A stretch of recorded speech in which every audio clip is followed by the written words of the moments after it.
Hello everyone, welcome back to my channel. स्वागत है आपका मेरे इस यूट्यूब चैनल पे। तो बच्चों, आज हम लोग एडमिशन ऑफ पार्टनर करेंगे, न्यू चैप्टर करने वाले हैं। इससे पहले जो हम लोग चैप्टर किए थे चेंज इन पीएसआर वाला चैप्टर, वो और ये चैप्टर लगभग सिमिलर है।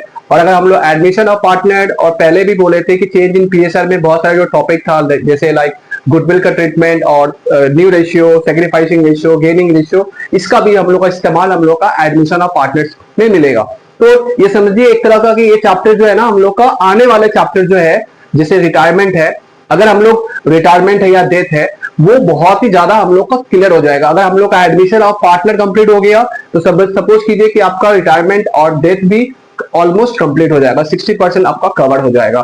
तो इसका बात ये हुआ कि एडमिशन ऑफ पार्टनर आपका एकदम क्लियर रहना चाहिए।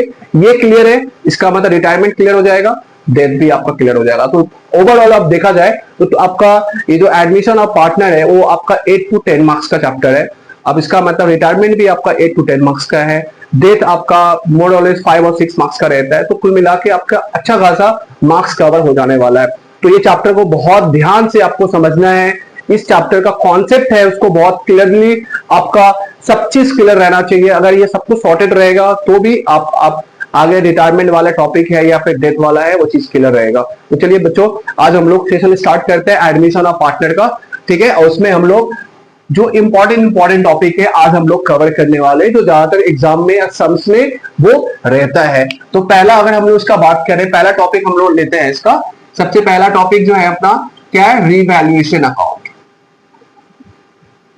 रीवैल्यूएशन अकाउंट क्या होता है? ठीक है, रीवैल्यूएशन अकाउंट ये हम लोग जानेंगे। ठीक है, ये रीवैल्यूएशन अकाउंट क्यों बनाता है, तो रीवैल्यूएशन अकाउंट बनाने के पीछे कारण क्या है, ये इसका पर्पस क्या है, क्यों बनाते हैं। तो याद रहे एडमिशन, अब जो हम लोग को चैप्टर जो है ना अपना एडमिशन जो है, नाम से समझ में आ रहा है एडमिशन ऑफ पार्टनर। इससे पहले जो चैप्टर के उसमें क्या होता, जो पुराना पार्टनर से वो पुराना पार्टनर्स में ही क्या होता था, पीएसआर में चेंज होता था। पहले ओल्ड रेशियो रहता था, फिर इसके बाद शेयर्स चेंज होता था तो न्यू पीएसआर रहता था। फिर हम लोग उसमें गेनिंग रेशियो निकालते थे, सेक्रीफाइसिंग रेशियो निकालते थे, फिर गुडविल का ट्रीटमेंट करते थे, और भी बहुत सारे जो आइटम्स रहता था उसका हम लोग ट्रीटमेंट करते थे। इसमें क्या है, हम लोग का टॉपिक में नाम में समझ में आ रहा है एडमिशन ऑफ पार्टनर है। दैट मींस कि इसमें दो पार्टनर्स, अगर सपोज कीजिए दो पार्टनर है ए और बी है, और एक न्यू पार्टनर आएगा वो एडमिशन लेगा। तो वो अगर एडमिशन लेता है तो दैट केस में एडमिशन ऑफ पार्टनर में क्या ट्रीटमेंट होगा, कैसे बुक्स ऑफ अकाउंट बना जाएगा, क्या क्या क्या स्टेप फॉलो करना पड़ेगा। तो इसमें हम लोग को जब भी एडमिशन ऑफ पार्टनर होगा तो उसमें हम लोग ज्यादातर एग्जाम में क्या रहता है, रिवैल्यूएशन अकाउंट देता है बनाने के लिए। एक अपना आता है पार्टनरशिप अकाउंट बोलेगा बनाने के लिए, और एक बैलेंस शीट बनाता है। ये तीन चीज हम लोग को बनाना पड़ता है, रिवैल्यूएशन अकाउंट, पार्टनरशिप और बैलेंस शीट। और ये अगर बोर्ड एग्जाम में सपोज कीजिए आपका ये 8 मार्क्स का रहने वाला है। सीबीएसई पैटर्न में तो आपका पता ही होगा, जो मार्क्स का पैटर्न होता है 1 रहता है, +3 रहता है, और 4 मार्क्स या मैक्सिमम 6 मार्क्स का हाईएस्ट रहता है। तो आप इसी हिसाब से आपका प्रिपरेशन आपका रहेगा कि आप ये वैल्यूएशन अकाउंट या मतलब जो भी मिला के आपका टोटल 8 मार्क्स का कवर करने वाला है। तो ये इसमें से कोई भी पैटर्न फॉलो करके वो इसमें से आपका एग्जाम में आएगा। ठीक है बच्चों, तो चलिए हम लोग इसमें सबसे इंपॉर्टेंट टॉपिक जो है ना अपना रीवैल्यूएशन अकाउंट है, क्योंकि ये रीवैल्यूएशन अकाउंट का यूज हम लोग रिटायरमेंट में भी करेंगे, इसका यूज हम लोग डेथ में भी करने वाले हैं। तो काफी ज्यादा इंपॉर्टेंट है, वाइटल है ये चैप्टर। ठीक है, तो चलिए हम लोग का रीवैल्यूएशन अकाउंट हम लोग पहले जानते हैं। रीवैल्यूएशन अकाउंट हम लोग पहले लेजर देखते हैं रीवैल्यूएशन अकाउंट का, उसके बाद फिर हम लोग डिस्कस करेंगे। चलिए, तो हम लोग अगर रीवैल्यूएशन अकाउंट बनाते हैं, रीवैल्यूएशन अकाउंट अगर इसको हम बना रहे, ठीक है, ये अपना हो गया डेबिट, ये हो गया अपना क्रेडिट। जैसे हम लोग का फॉर्मेट होता है, लेजर फॉर्मेट है। चलिए, ये हो गया अपना। अब इधर पे अपना रीवैल्यूएशन जो अकाउंट है, अगर हम लोग जाने कि रीवैल्यूएशन अकाउंट होता क्या है, तो क्या है रीवैल्यूएशन अकाउंट, अगर नेचर वाइज जाने तो ये नॉमिनल अकाउंट है। राइट, नॉमिनल अकाउंट है। इसका मतलब समझ में आ रहा है कि अगर ये रीवैल्यूएशन का नॉमिनल अकाउंट है, इसका मतलब नॉमिनल अकाउंट का क्या रोल होता है, सारे एक्सपेंसेस या फिर लॉसेस को हम लोग कहां लिखते हैं, डेबिट में लिखते हैं, है ना। इनकम हो या फिर गेन हो, इसको हम लोग कहां लिखते हैं? क्रेडिट में लिखते हैं। तो ये हम लोग का रिवैल्यूएशन अकाउंट है, नॉमिनल अकाउंट है। तो हम लोग को क्या समझना पड़ेगा? हम लोग को रिवैल्यूएशन अकाउंट हम लोग में इसमें क्या करेंगे? हम लोग एसेट्स, जैसे शॉर्ट में बता रहे हैं आपको, ध्यान से समझिएगा। अगर एसेट्स कम हो जा रहा है, एसेट्स अगर कम हो जाएगा तो इधर आएगा, ठीक है। लाइबिलिटीज अगर बढ़ जाएगा तो इधर आएगा, मतलब एसेट्स कमा तो इधर, लाइबिलिटीज बढ़ा तो इधर।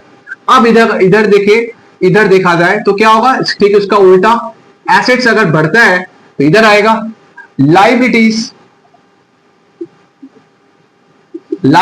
अगर कमता है तो इधर आएगा। तो आप ये ऐसा क्यों हो रहा है? अब तो यहां पे तो लिखा हुआ है कि एक्सपेंसेस हुआ या लॉसेस हुआ तो इधर आएगा, इधर लिखा है इनकम और गेन हुआ तो इधर आएगा। तो फिर एसेट्स और लाइबिलिटीज का क्या है? अगर एसेट्स कम हो रहा है, अगर इसका मतलब एसेट्स कम हो रहा है, इसका मतलब क्या है? कंपनी के लिए या फॉर्म के लिए क्या है? एक तरह का लॉस होगा ना, एसेट्स कम हो जा रहा है। सपोज कीजिए आपका फॉर्म में जो प्लांट था सपोज 1 लाख का था, अब प्लांट 1 लाख की जगह 80,000 हो गया, इसका मतलब 20,000 का कम आना। तो कम, अगर 20,000 कम हो रहा है तो ये डिक्रीज हो रहा है, एसेट्स आपका कम हो रहा है, तो एक तरह का क्या है? ये आपका लॉस है। तो लॉस किधर आएगा? इधर आएगा। एसेट्स कम हो रहा है, इधर आएगा। अगर उसी तरह से मान लीजिए लाइबिलिटीज है, लाइबिलिटीज अगर आपका बढ़ जा रहा है तो एक तरह का ये भी तो आपके लिए नुकसान है ना। लाइबिलिटीज बढ़ रहा है, आपका एक्सपेंसेस ज्यादा हो जाएगा, लाइबिलिटीज बढ़ेगा तो आपका एक्सपेंसेस भी बढ़ेगा ना। तो ये इधर आएगा, ये इधर पे आएगा, ठीक है। उसी तरह से अगर आपका एसेट्स बढ़ रहा है तो जितना ज्यादा एसेट्स बढ़ेगा आपको इनकम उतना ज्यादा जनरेट करके देगा, तो इनकम बढ़ेगा तो इधर होगा। लाइबिलिटीज कमेगा तो एक तरह का आपका क्या है? एक्सपेंसेस में क्या आएगा? सेविंग्स होगा, सेव करेगा, आपका एक तरह का गेन होगा, राइट। तो वो गेन किधर आएगा? इधर आएगा। तो हम लोग का ये दिमाग में बैठा के रखना है कि रिवैल्यूएशन अकाउंट कैसा अकाउंट होता है? नॉमिनल अकाउंट होता है। और हम लोग एसेट्स कमा तो इधर आएगा, लाइबिलिटीज बढ़ा तो इधर आएगा। एसेट्स बढ़ा तो फायदा है, लाइबिलिटीज घटा तब भी अपना फायदा है, ठीक है। तो दिमाग में बैठा के रखना है कि हम लोग डेबिट में क्या लेते हैं? डेबिट में हम लोग क्या लेंगे? एसेट्स डिक्रीज करेगा तो आएगा, है ना, और लाइबिलिटीज इंक्रीज होगा तो आएगा। ये डेबिट में बैठा कर रखना है, दिमाग में बैठा कर रखना है एकदम पूरा। और क्रेडिट में कौन सा चीज आएगा? अगर एसेट्स अपना इंक्रीज हो जा रहा है, इंक्रीज हो रहा है तो आएगा, और लाइबिलिटीज अपना डिक्रीज होगा तो आएगा, ठीक है। इसके अलावा और भी है, अगर अनरिकॉर्डेड अगर एसेट्स रहा, अनरिकॉर्डेड लाइबिलिटीज रहा, तो इधर आएगा, क्योंकि आपका लाइबिलिटीज क्या हो रहा है? क्रिएट हो रहा है, राइट, क्रिएट हो रहा है, बढ़ रहा है। तो अनरिकॉर्डेड लाइबिलिटीज हुआ तो तब भी डेबिट में आएगा, और अनरिकॉर्डेड एसेट्स रहा तो फिर ये क्रेडिट में आएगा। ये दिमाग में अपना बैठाना है रिवैल्यूएशन का, ये आपका ये रिकॉर्डिंग है। अब क्वेश्चन ये आता है कि हम लोग रिवैल्यूएशन अकाउंट कब बनाते हैं, कब बनाएंगे? तो रिवैल्यूएशन अकाउंट हम लोगों को बनाने का पीछे कारण क्या है? रिवैल्यूएशन हम लोग कब बनाते हैं, किस लिए बनाते हैं? तो रिवैल्यूएशन अकाउंट हम लोग बनाते हैं क्या करने के लिए? नेट प्रॉफिट या फिर नेट लॉस को एसर्टेन करने के लिए, नेट प्रॉफिट और नेट लॉस जानने के लिए, फाइंड आउट करने के लिए। तो ये क्यों फाइंड आउट करते हैं? क्योंकि अगर जब एसेट्स का पोजीशन चेंज होता है, एसेट्स का जब वैल्यूएशन होता है, एसेट्स में जब वैल्यूएशन बदलता है, रीवैल्यूड होता है, तो फिर दैट केस में अपने को जानना पड़ता है कि प्रॉफिट कितना हुआ या फिर लॉस हुआ। क्योंकि अगर हम लोग रीवैल्यूएशन नहीं करेंगे तो फिर अगर इनकमिंग पार्टनर आएगा तो वो सफर ना करे, उसे कोई चीज का नुकसान ना हो और ना उसको फायदा हो। जैसे एग्जांपल के तौर पर समझिए, सपोज कीजिए कि एक बैलेंस शीट है, चलिए एक बैलेंस शीट है, ये बैलेंस शीट है आपका एज ऑन 1/4/2024 को बैलेंस शीट है, ठीक है। इधर पे सपोज कीजिए आपका प्लांट दिया है 1 लाख का, ठीक है, प्लांट 1 लाख का है। अब मान लीजिए एक इनकमिंग पार्टनर है जो आपका क्या हो रहा है, सपोज कीजिए 1/4/25 को क्या हो रहा है, एक इनकमिंग पार्टनर क्या हो रहा है, आ रहा है, इस डेट को एडमिशन ले रहा है, एडमिटेड न्यू पार्टनर, सपोज कीजिए न्यू पार्टनर एडमिट हो रहा है, अब वो आ रहा है, सपोज कीजिए न्यू पार्टनर आ रहा है, उस डेट को क्या हो रहा है, एसेट्स, एसेट्स मतलब प्लांट, चलिए प्लांट रीवैल्यूड एट ₹1,20,000, ठीक है। तो अब क्या हो रहा है कि ये जो प्लांट है 1,00,000 था, अब मान लीजिए ये जो पार्टनर है ए है और बी का है, दो पार्टनर का बैलेंस शीट है जिसमें प्लांट 1,00,000 का है। अब क्या हो रहा है, एक सी पार्टनर एडमिशन ले रहा है, कब ले रहा है, 1/25 को, ये 1 साल पहले का प्लांट है 1,00,000 का। अब जब न्यू पार्टनर आएगा तो फिर क्या होगा, एसेट्स का वैल्यूएशन करना चाहिए ना, एसेट्स चेक करेंगे कि भाई अभी जो इनकमिंग पार्टनर आ रहा है, इनकमिंग पार्टनर आने से पहले मेरा एसेट्स का क्या पोजीशन है। तो एसेट्स का जब पोजीशन पता चल रहा है, जब हम लोग वैल्यूएशन कर रहे हैं तो पता कर रहा है कि हम लोग प्लांट का वैल्यू 1,20,000 का है, मतलब एडमिशन ले रहा है उस डेट को 1,20,000। इसका मतलब कि प्लांट में चेंजेस आया, प्लांट क्या हुआ, एसेट्स बढ़ गया ना, कितना से बढ़ा, 20,000 से बढ़ा, तो वो 20,000 का बेनिफिट किसे मिलना चाहिए, जो एसेट्स 1,00,000 था 20,000 से इंक्रीज होके 1,20,000 हो गया, तो इसका बेनिफिट किससे मिलना चाहिए, इसका बेनिफिट किसे मिलना चाहिए, ओल्ड पार्टनर्स को, यानी जो इसमें ओल्ड पार्टनर कौन है, ए और बी, सिर्फ इसी को बेनिफिट मिलना चाहिए, सी को तो बेनिफिट नहीं मिलना चाहिए ना। तो इसीलिए इसका जो बेनिफिट है, ये जो बिजनेस किया है, जो मेहनत किया है, इसका रिवॉर्ड तो उससे मिलना चाहिए ना, पुराने पार्टनर्स को ही मिलना चाहिए, ना कि इनकमिंग पार्टनर को। अगर हम लोग ये रीवैल्यूएशन अकाउंट नहीं बनाएंगे तो इससे क्या होगा कि जो सी है ये बिजनेस में आते ही इसको बेनिफिट मिलने स्टार्ट हो जाएगा, उसमें क्या होगा, मेहनत किया कौन, ए बी, लेकिन फायदा किसको मिल रहा है, सी को भी फायदा हो रहा है, तो ये तो जस्टिफाइड नहीं होगा ना, ये पुराने पार्टनर्स के साथ ये जस्टिफाइड नहीं होगा। इससे क्या होगा कि सी को भी बेनिफिट मिलेगा। इसलिए यहां पे जब भी इनकमिंग पार्टनर, जब भी कोई एडमिशन लेता है तब हम लोग रिवैल्यूएशन अकाउंट बनाते हैं, कोई रिटायरमेंट होता है तब हम रिवैल्यूएशन अकाउंट बनाते हैं, जब कोई डेथ होता है तब हम लोग रिवैल्यूएशन अकाउंट बनाते हैं। 3 केस में हम लोग रिवैल्यूएशन बनाते हैं। क्या रिवैल्यूएशन हम लोग कब बनाते हैं, in case of admission of partner, फिर और पहला, दूसरा केस क्या है, in case of retirement, third case क्या है, इन केस ऑफ डेथ। ये 3 केस में अपने को रिवैल्यूएशन अकाउंट बनाना पड़ता है, जिससे जो इनकमिंग पार्टनर हो या आउटगोइंग पार्टनर हो उसे इस चीज का ना बेनिफिट मिले, ना उसे कोई चीज का नुकसान करना पड़े। ऐसा भी हो सकता था कि ये जो प्लांट का वैल्यू 1,00,000 था, अब ये प्लांट का वैल्यू 1,00,000 के जगह पे सपोज कीजिए 80,000 हो गया, राइट। और अगर रिवैल्यूएशन अगर पार्टनर्स नहीं बनाता है तो इसका मतलब क्या है कि बिजनेस में जो प्लांट है 1,00,000 का जगह 80,000 हो गया, 20,000 का प्लांट का वैल्यू फॉल कर गया, मतलब एक तरह का 20,000 का लॉस है। अब ये लॉस है तो ये किसकी वजह से लॉस हुआ होगा, ए और बी रिस्पॉन्सिबल है वो लॉस के लिए। अगर ए और बी रिस्पॉन्सिबल है, अगर सी पार्टनर आ रहा है तो फिर सी इस चीज को लॉस को क्यों बियर करेगा, वो ये लॉस को क्यों बियर करेगा, वो तो बोलेगा कि भाई हम तो अभी जस्ट आए हैं, तो प्लांट आपका कितना था इससे पहले मैटर नहीं करता है, आपका जो भी आप जो मेहनत किए हो, आप जो नुकसान किए होगा वो उसका नुकसान या फिर लॉस हो या प्रॉफिट हो, इसका बेनिफिट सिर्फ आपको मिलना चाहिए। मुझे इस चीज में मुझे हैम्पर्ड नहीं होना चाहिए, मेरे वैल्यू एसेट्स और लायबिलिटीज का वैल्यूएशन से मेरा जो प्रॉफिट है लॉस में उसमें कोई इफेक्ट नहीं पड़ना चाहिए, मेरा कैपिटल में कोई चेंजेस नहीं आना चाहिए, मेरा जो कैपिटल है वही रहना चाहिए, राइट। तो क्या करेगा, ये जो इनकमिंग पार्टनर है वो ऑब्जेक्शन करेगा ना कि नहीं भाई ये लॉस मैं क्यों सफर करूं, ये लॉस आपको सफर करना चाहिए, तो ऐसे डिस्प्यूट हो सकता है। इसीलिए जब भी प्लांट, कोई भी फिक्स एसेट्स हो, कोई भी एसेट्स में या फिर लायबिलिटीज में अगर चेंजेस आएगा तो फिर हम लोग क्या करते हैं, हम लोग रिवैल्यूएशन अकाउंट बना के उसका एसेट्स या लायबिलिटीज का जो नेट इफेक्ट है, नेट इफेक्ट मतलब या वो लॉस हो सकता है या फिर वो प्रॉफिट हो सकता है, वो क्या करेगा, पुराना पार्टनर्स आपस में वो डिस्ट्रीब्यूट कर लेता है, ठीक है। इससे क्या होगा कि इनकमिंग पार्टनर या फिर आउटगोइंग पार्टनर को ये चीज का बेनिफिट या फिर इस चीज का उसका लॉस को बियर ना करना पड़े, उसको सफर ना करना पड़े, ठीक है बच्चों।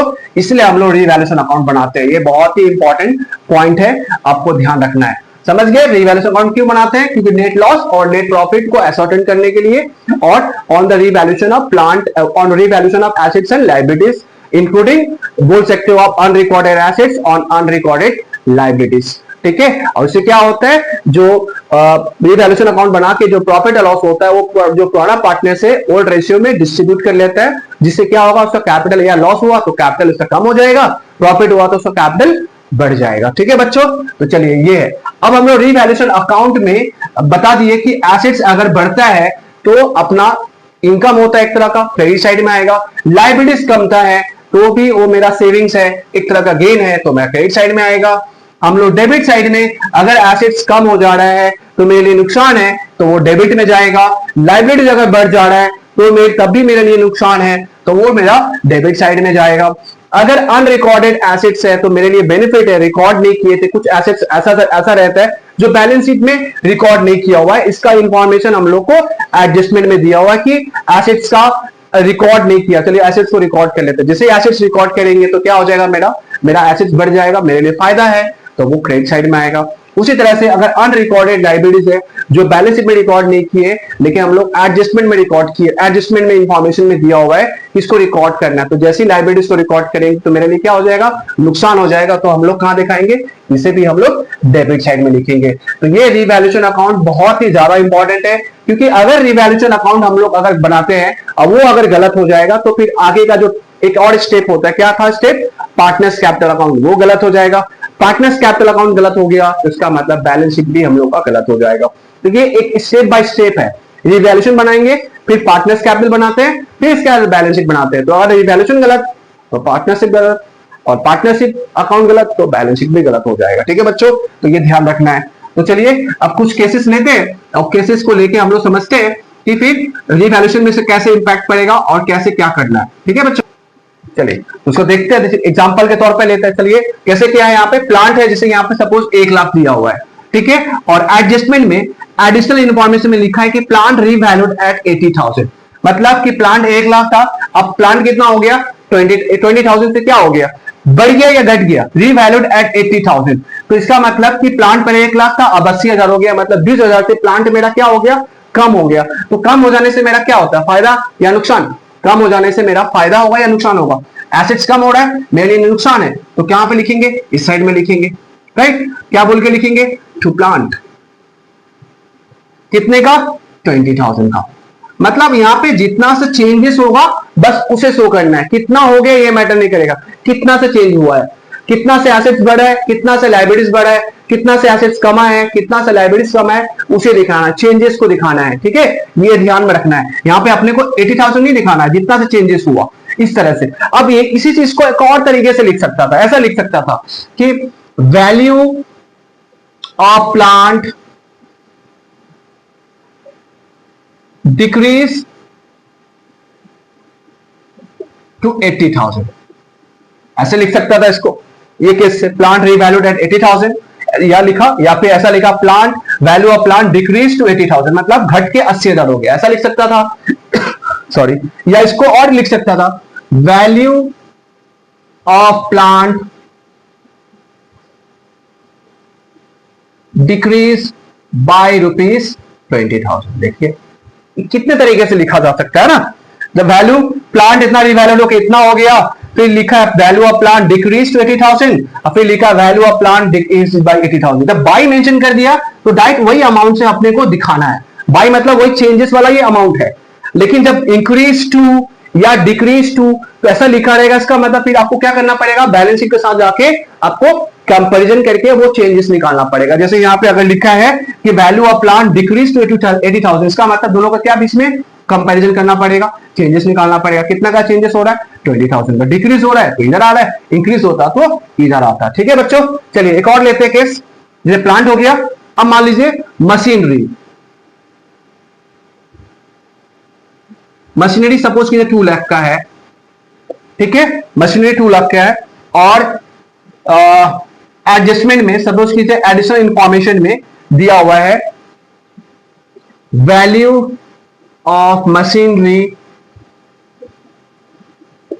इंक्रीज टू ₹2,40,000, ऐसे मेंशन किया हुआ है, value of machinery increase to 2,40,000। इसका मतलब मशीनरी कितना था बैलेंस शीट में, पहले 2 लाख का था, अब मशीनरी का वैल्यू कितना हो गया, बढ़ गया, इंक्रीज टू 2,40,000, 2,40,000 हो गया, मतलब कितना से चेंजेस हुआ है, 40,000 से। तो वो 40,000 कहां लिखेंगे, एसेट्स मेरा बढ़ रहा है, मेरे लिए फायदा है कि नुकसान, फायदा है, तो चलिए कहां लिखेंगे हम लोग, इधर लिखेंगे। बाय मशीनरी अकाउंट कितने का है 40,000। 40,000 कैसे लिखना पड़ेगा, ठीक है। ये तो भूलना ही मत कि आपको ये पता है कि पर्टिकुलर लिखते हैं यहां पे अमाउंट पर्टिकुलर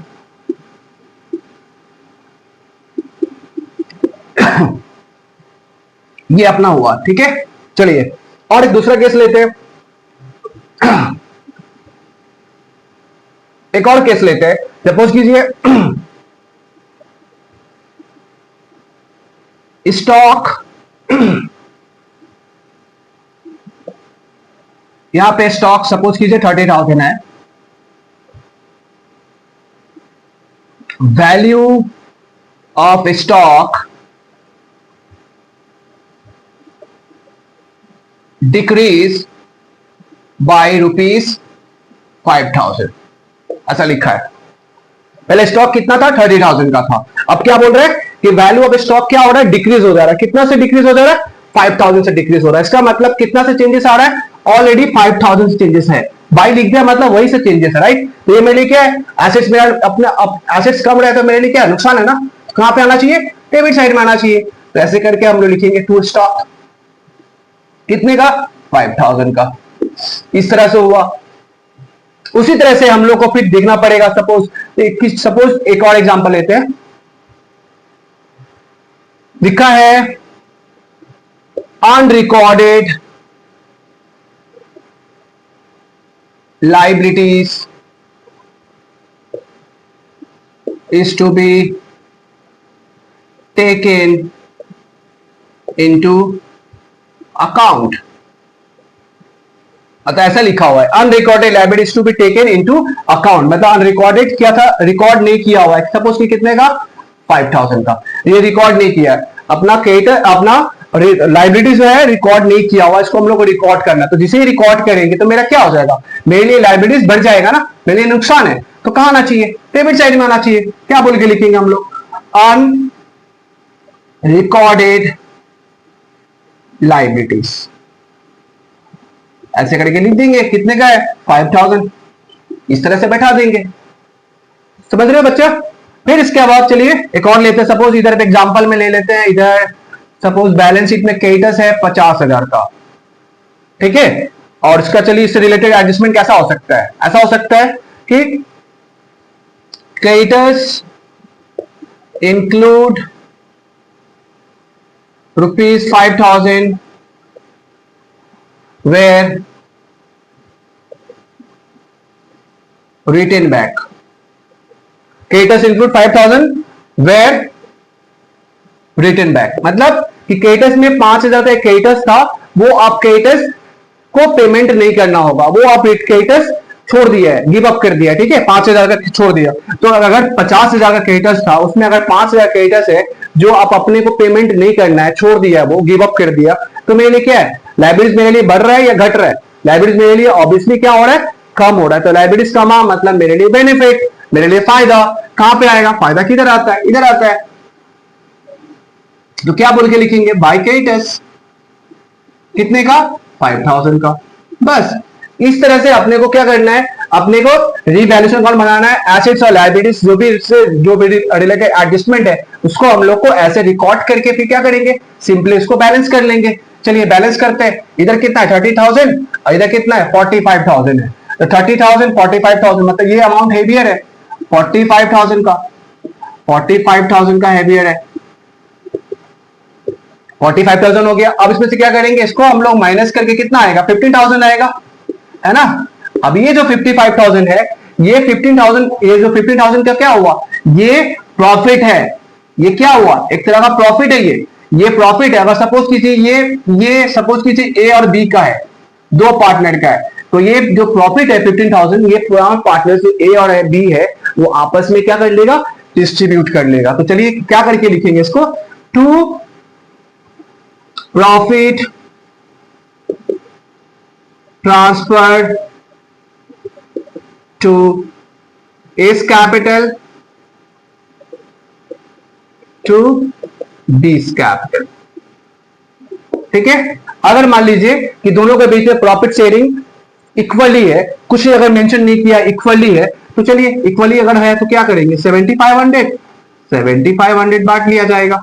इस तरह से हम लोग रिवैल्यूएशन अकाउंट बना के पुराना पार्टनर्स को या लॉस हुआ तो लॉस बियर करेगा, प्रॉफिट होगा तो प्रॉफिट बियर करेगा। तो इस तरह से हम लोग रिवैल्यूएशन अकाउंट बनाते हैं।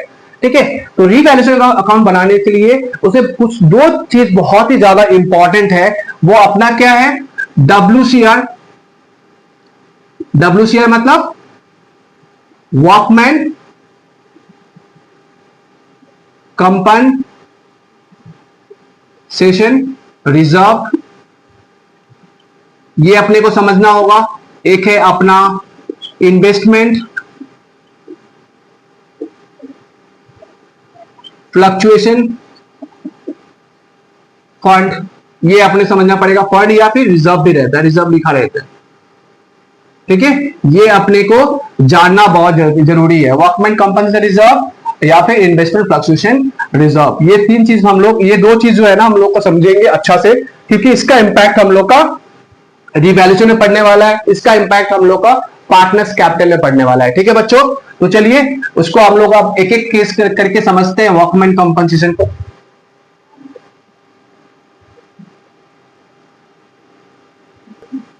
तो चलिए हम लोग वर्कमैन कंपनसेशन रिजर्व का ट्रीटमेंट समझते हैं। बहुत ही ज्यादा इसका इंपॉर्टेंट है। ये क्या इसका हम लोग का क्या समझना पड़ेगा, इसका ट्रीटमेंट। ठीक है, ये इसका ट्रीटमेंट क्या है वर्कमैन कंपनसेशन का। तो वर्कमैन कंपनसेशन रिजर्व का ट्रीटमेंट जानने से पहले इसका हम लोग को मीनिंग समझना पड़ेगा। इसका मतलब क्या है, क्या है ये, तो ये क्या है देख के समझ में आ रहा है। वर्कमैन कंपनसेशन रिजर्व मतलब रिजर्व एक तरह का क्या है, ये फंड है। इसको आप फंड भी बोल सकते हो या फिर आप बोल सकते हो सेविंग्स है, ये है ना, सेविंग्स है। किसका, saving out of profit. Profit से वो किया होगा या घर से पैसा लेके आया होगा। तो ज्यादातर ये क्या है, एक तरह का जो पुराना पार्टनर्स है, पुराना पार्टनर्स का ये सेविंग्स है। वो पुराना पार्टनर्स क्या करता है, सेविंग्स करके रखता है, एक फंड अलग करके रखता है। ठीक है, एक फंड एक अलग करके रखता है। और किसने रखता है फंड, देख के समझ में आ रहा होगा, वर्कमैन कंपनसेशन। ये कंपनसेशन देने के लिए फंड अलग से रखता है। अब ये कंपनसेशन क्या है भाई, तो कंपनसेशन बहुत डिफरेंट टाइप का हो सकता है। जैसे कि क्या हो सकता है कि मान लीजिए आपका फॉर्म में फैक्ट्री, आपका वर्कर्स है, वर्कर्स काम कर रहा है, काम करते करते मान लीजिए फैक्ट्री में काम कर रहा है, फैक्ट्री में काम करते करते उसे एक्सीडेंट हो गया, है ना, एक्सीडेंट हो गया, या उसका मशीन चला रहा है हाथ कट गया, या फिर किसी कारण कुछ हो गया, घटना घट गया। अगर आप घटना घट जाएगा हॉस्पिटल में, आपका उसको हॉस्पिटल में अगर आप एडमिट करवाओगे तो सारा खर्चा कहां से बियर करना पड़ेगा, सारा खर्चा आपको बियर करना पड़ेगा, फॉर्म को बियर करना पड़ेगा। और जो फॉर्म को जो बियर करना पड़ेगा, अब उसमें अगर मान लीजिए 2 लाख 5 लाख का जो खर्चा का जरूरत पड़ेगा, तो फिर आपको इमीडिएटली उसमें जेब से देना पड़ेगा, आपको फॉर्म को देना पड़ेगा। तो फॉर्म ये फंड के लिए रेडी रहेगा क्या, फंड का उसके पास पहले से रहेगा क्या, नहीं ना, तो फिर प्रॉब्लम हो जाएगा। इसीलिए क्या करते हैं, ये सब इमरजेंसी के लिए कि फ्यूचर में ऐसा ना हो, इससे क्या होगा, ये सब से बचने के लिए क्या करता है कि जो फॉर्म होता है एक फंड अलग से सेविंग करके रखता है। और जब जरूरत पड़ता है, कोई वर्कर्स को कोई दिक्कत हुआ, कोई वर्कर्स अगर बीमार हो जाता है तो उसका खर्चा, कोई हॉस्पिटलाइज हो जाता है तो उसमें वो सारा खर्चा, उसका मेडिकल ट्रीटमेंट वगैरह वो सब करवाने के लिए। या फिर अगर मान लीजिए कि वर्कर्स फैक्ट्री में काम कर रहा है, अब वो लोग स्ट्राइक पे चला गया, ठीक है, काम कर रहा है स्ट्राइक पे चला गया, उन लोगों का डिमांड है कि भाई हम लोग का सैलरी बढ़ाया जाए, हम लोग का वेजेस बढ़ाया जाए, उन लोगों का डिमांड उन लोगों को फुलफिल करना पड़ेगा। तो फिर आपको क्या करना पड़ेगा, कंपनसेशन देना पड़ेगा, उसे कुछ पैसा देना पड़ेगा, तब जाके वो वापस स्ट्राइक से वापस काम पे आएगा। तो ये सब चीज फ्यूचर में होता रहता है, ये सब घटना अक्सर फैक्ट्री में होता है। तो वर्कर्स के लिए आपको अलग से फंड बनाकर रखना ही पड़ेगा, ताकि फ्यूचर में आपको इतना ज्यादा प्रॉब्लम, सडनली आपको प्रॉब्लम ना हो। ठीक है, तो इसलिए हम लोग वर्कमैन कंपनसेशन रिजर्व बनाते हैं। तो ये रिजर्व बनाए, तो ये रिजर्व बनाया कौन, पुराना पार्टनर्स बनाया। तो पुराना पार्टनर्स बनाया तो इसमें अलग अलग केसेस है। अगर सपोज कीजिए कि वर्कमैन कंपनसेशन WCR, सपोज कीजिए आपका अमाउंट दिया हुआ है 1 लाख। ठीक है बच्चों, वर्कमैन कंपनसेशन रिजर्व आप समझ गए कि ये रिजर्व क्या है, एक तरह का सेविंग्स है जो पुराना पार्टनर्स अलग करके रखता है, ताकि नियर फ्यूचर में अगर वर्कर्स को किसी भी चीज का जरूरत पड़े, पैसों का जरूरत पड़े, या फिर स्ट्राइक वगैरह है, या स्ट्राइक कर लिया या फिर हॉस्पिटलाइज हो गया या कोई बीमारी हो गया, तो उसमें वो सारा खर्चा के लिए ये रिजर्व बना के रखता है ताकि उसको कंपनसेशन का तौर पे दिया जाए। तो सपोज कीजिए WCR 1 लाख का है, ठीक है, 1 लाख का WCR है, और पहला केस लेते हैं, ये पहला केस, केस 1।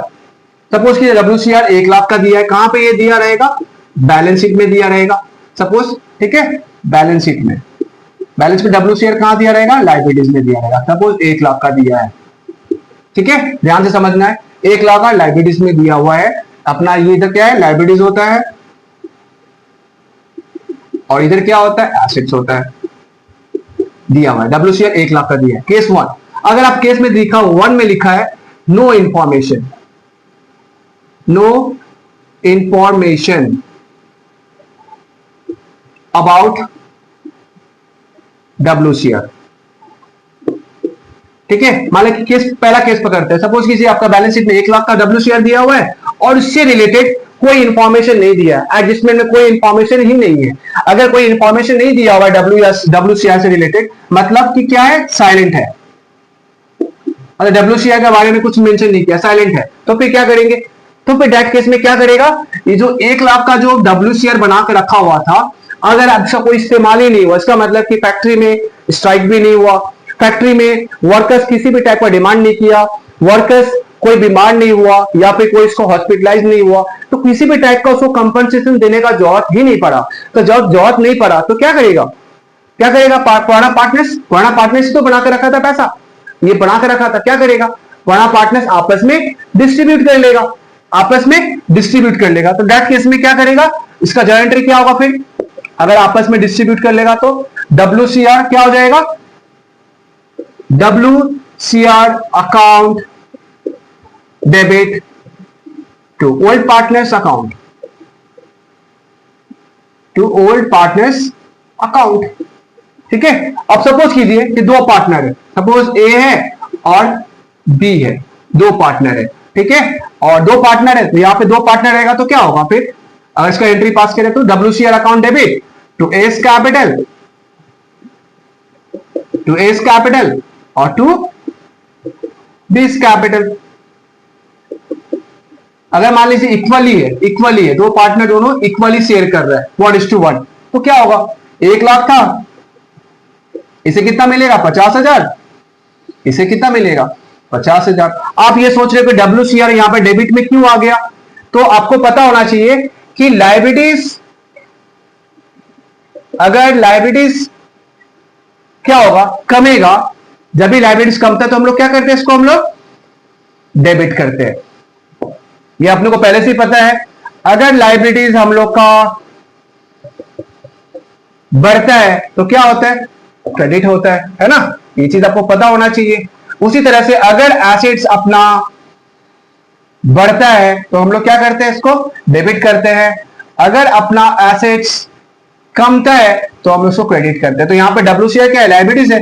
अब पार्टनर्स आपस में अगर डिस्ट्रीब्यूट कर लेता है तो लायबिलिटीज तो रहेगा ही ना, लायबिलिटीज तो खत्म हो जाएगा, तो लायबिलिटीज खत्म हो गया, इसका मतलब क्या हो जाएगा, वो डिक्रीज हो रहा है, डेबिट कर देंगे इसको। अब पार्टनर्स का अकाउंट क्रेडिट होगा, मतलब पार्टनर्स को मिलेगा, तो कैपिटल अकाउंट, मतलब कैपिटल क्रेडिट कब, डेबिट कब होगा, जब उसका अकाउंट से डिडक्ट होगा, है ना, या लॉस बियर करेगा, ठीक है, तब ये होगा। अगर कैपिटल अकाउंट क्रेडिट हो रहा है, इसका मतलब क्या हो रहा है, उसको बेनिफिट मिल रहा है, बेनिफिट मिलेगा, उसको गेन होगा। तो यहां पे क्या हो रहा है, पार्टनर से गेन हो रहा है ना, उसको मिल रहा है, तो फंड में जाएगा उसका, इसमें क्रेडिट हो जा रहा है, तो WCR account debit to A's capital to B's capital. इस तरह से इसका केस नंबर 1 होगा। अब चलिए केस नंबर 2 लेते हैं, केस नंबर 2। अब मान लीजिए केस नंबर 2 में लिखा हुआ है कि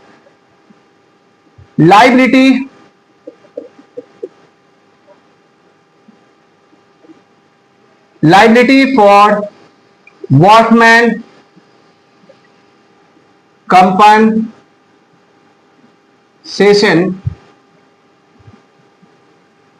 डिटरमाइन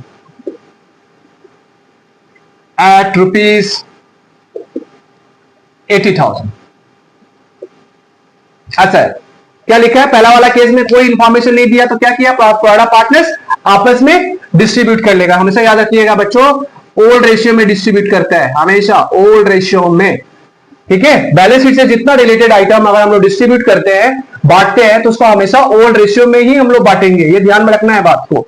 चलिए, तो liability for workman compensation determined at 80,000, इसका मतलब कि डब्ल्यू शेयर पहले कितना था बच्चा, 1 लाख था, अभी कितना हो गया, लायबिलिटी फॉर वर्कमैन कंपनसेशन 80,000 हो गया। इसका मतलब कि 80,000 को क्या करेगा, 80,000 का ही जरूरत पड़ रहा है, मतलब बना के रखा था 1 लाख का कि 1 लाख का फ्यूचर में जरूरत पड़ेगा, लेकिन 80,000 का ही जरूरत पड़ेगा, लायबिलिटी सिर्फ 80,000 का है। इसका मतलब 20,000 क्या कर रहा है, क्या कर रहा है, इसे कोई जरूरत नहीं है, 20,000 ऐसे पड़ा रहेगा तो क्या करेगा, 20,000 का ऐसा पड़ा हुआ रहेगा तो पार्टनर्स क्या करेगा, आपस में डिस्ट्रीब्यूट कर लेगा।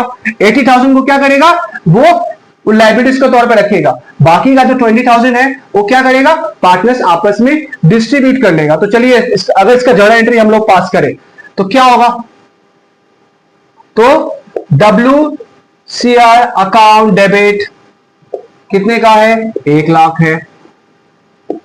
फिर क्या लिखेंगे, to provision for workman compensation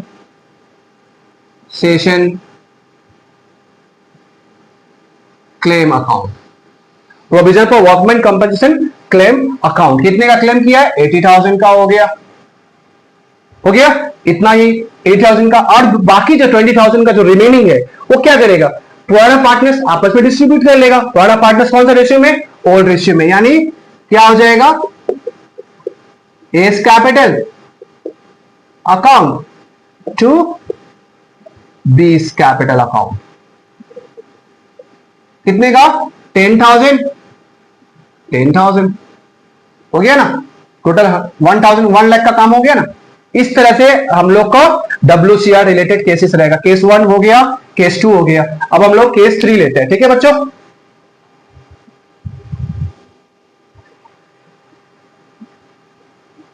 चलिए, तो केस नंबर हम लोग लेते हैं, केस नंबर 3 लेते हैं। केस नंबर 3 में क्या लिखा रहेगा, सपोज लिखा है liability for workman compensation, liability for workman compensation determine at ₹1 lakh. क्या दिख रहा है आपको कि जितना का WCR था उतना का ही लायबिलिटीज डिटरमाइन हो गया, कि 1 लाख का ही जरूरत पड़ रहा है, बना के रखे थे आप 1 लाख का फंड, और 1 लाख का ही आपको लायबिलिटीज का वर्कमैन कंपनसेशन आपको देना है, लायबिलिटीज देना है। तो दैट केस में जब भी ऐसा रहेगा तो फिर क्या एंट्री पास करेंगे इसका, इसमें तो फंड एक्स्ट्रा बचा ही नहीं, सेविंग्स जितना था पूरा का पूरा सेविंग्स खत्म, पूरा लायबिलिटीज आपको देना है, वर्कर्स को देना है, तो कुछ तो फंड बचा ही नहीं। जब फंड नहीं बचेगा तो पार्टनर्स के आपस में डिस्ट्रीब्यूट करेगा क्या, नहीं करेगा, फंड ही नहीं है तो कहां से बांटेगा। तो चलिए फिर क्या करेंगे, इसका एंट्री क्या होगा, जर्नल एंट्री, इसका जर्नल एंट्री क्या होगा, फिर WCR account debit to provision for workman compensation claim account, कितने का, 1 लाख है ना। ये हुआ, मतलब जितना का फंड बनाया था उतना का ही लायबिलिटीज क्रिएट हुआ, तो इसमें आपका रिजर्व बचा ही नहीं, तो जब रिजर्व नहीं बचेगा तो पार्टनर्स आपस में डिस्ट्रीब्यूट करेगा ही नहीं। चलिए, ये हो गया, ये सिंपल सा केस हो गया, केस 3। अब केस नंबर 4 लेते हैं हम लोग, लास्ट केस इसका। अब सपोज कीजिए लिखा है यहां पे liability for workman compensation determined at ₹1,30,000। क्या हो रहा है यहां पे, क्या दिख रहा है आपको कि यहां पे जितना WCR बनाए थे, WCR फंड बनाए थे आप 1 लाख, 1 लाख से ज्यादा आपका लायबिलिटीज हो गया। मतलब वर्कर्स को, अब आप वर्कर्स के बारे में सोच के रखे थे कि चल 1 लाख का खर्चा आएगा, लेकिन वर्कर्स का यहाँ पे डिमांड 1,30,000 का है। वर्कर्स बोल रहे हैं कि हमको 1,30,000 का चाहिए, आप वर्कर्स को आप 1,30,000 आप दे रहे हो, इसका मतलब आपका पास था फंड तो 1 लाख का था, लेकिन आपको कितना देना है, 1,30,000 देना है। उसका डिमांड को मानना पड़ेगा, आपको फुलफिल करना पड़ेगा। दैट केस में क्या करेगा, फर्म को क्या करना पड़ेगा, फिर क्या जर्नल एंट्री इसका होगा, फिर इसका ट्रीटमेंट क्या होगा? तो चलिए इसका ट्रीटमेंट होगा WCR account debit to liability for workman compensation claim. कितने का क्लेम कर रहा है? 1,30,000 का क्लेम कर रहा है, जबकि WCR में कितना है? 1 लाख ही है। तो यहां पे 30,000 का और लाइबिलिटीज क्रिएट करना पड़ेगा, और लाइबिलिटीज आपको बढ़ गया 30,000 का और आपका लाइबिलिटीज बढ़ेगा। तो लाइबिलिटीज बढ़ने से क्या करते हैं हम लोग? जो रिकॉर्ड कहां करते हैं बच्चों? जैसी लाइबिलिटीज बढ़ते हैं तो रिकॉर्ड हम लोग करते हैं रीवैल्यूएशन अकाउंट में। तो मतलब लाइबिलिटीज बढ़ा तो रीवैल्यूएशन अकाउंट क्या हो जाएगा? डेबिट हो जाएगा। तो यहाँ पे WCR अकाउंट डेबिट 1 लाख लिखे हैं, liability for workman compensation claim कितना लिखे हैं? 1,30,000 का। तो यहाँ पे क्या एक और अकाउंट खुलेगा, वो अकाउंट का नाम क्या रहेगा? Revaluation account. कितने का? 30,000 का। ठीक है, एक ये एंट्री हुआ। अब ये जो एंट्री है रीवैल्यूएशन अकाउंट 30,000 का, क्या करेगा? ये पार्टनर्स आपस में ये लॉस को बियर करेगा ना, तो ये जो लॉस है, लॉस को बियर करेगा, तो एक और एंट्री पास करना पड़ेगा। तो तब दैट केस में क्या होगा? पार्टनर्स को लॉस बियर करना होता है, तो लॉस मतलब कैपिटल क्या हो जाएगा? कैपिटल को क्या हो जाएगा इसका बच्चों? पार्टनर्स का कैपिटल अकाउंट डेबिट हो जाएगा। तो हम लोग को चलिए इसका, तो जो यहाँ पे क्या पार्टनर है, सपोज 2 पार्टनर था A और B, तो क्या एंट्री होगा? A's capital account debit, B's capital account debit to, किसका लिखेंगे हम लोग? To revaluation account. कितने का लॉस? 30,000 का लॉस है, इक्वली बांटना है, इसका मतलब 15,000 ये बियर करेगा, 15,000 ये बियर करेगा, 30,000 का रीवैल्यूएशन अकाउंट में दिखा रहे। तो इससे रिलेटेड ऐसे हम लोग का WCR रहने वाला है। ठीक है बच्चों, तो इस तरह का केस रहेगा। इसके बाद हम लोग एक और टॉपिक है जो भी बहुत ज्यादा इंपॉर्टेंट हम लोग एग्जाम में ज्यादातर रहता है, वो हम लोग पढ़ेंगे। इन्वेस्टमेंट फ्लक्चुएशन फंड का क्या ट्रीटमेंट रहेगा वो जानेंगे। फिर उसके बाद और भी अगर डिफरेंट टाइप का कोई ऐसा आइटम रहेगा उसको भी हम लोग देखेंगे कि रिवैल्यूएशन में से कैसे इंपैक्ट पड़ता है, क्या ट्रीटमेंट करते हैं। ठीक है बच्चों, तो हम लोग नेक्स्ट क्लास में उसको हम लोग इन्वेस्टमेंट फ्लक्चुएशन फंड को जानेंगे। ठीक है बच्चों, और जनरल रिजर्व के बारे में भी जानेंगे। एक्यूमुलेटेड प्रॉफिट और लॉस जो डेबिट होता है या डेबिट बैलेंस होता है या फिर क्रेडिट बैलेंस होता है, उसका क्या ट्रीटमेंट होगा वो भी हम लोग नेक्स्ट क्लास में करेंगे। ठीक है बच्चों, और आज का वीडियो अगर आपको पसंद आया हो तो लाइक कर दीजिएगा, अपने दोस्तों को साथ शेयर कर दीजिएगा, और इस चैनल पर जो न्यू जुड़े हैं वो सब्सक्राइब कर दीजिएगा। ठीक है, चलिए मिलते हैं नेक्स्ट वीडियो में, नेक्स्ट क्लास में। Thank you so much.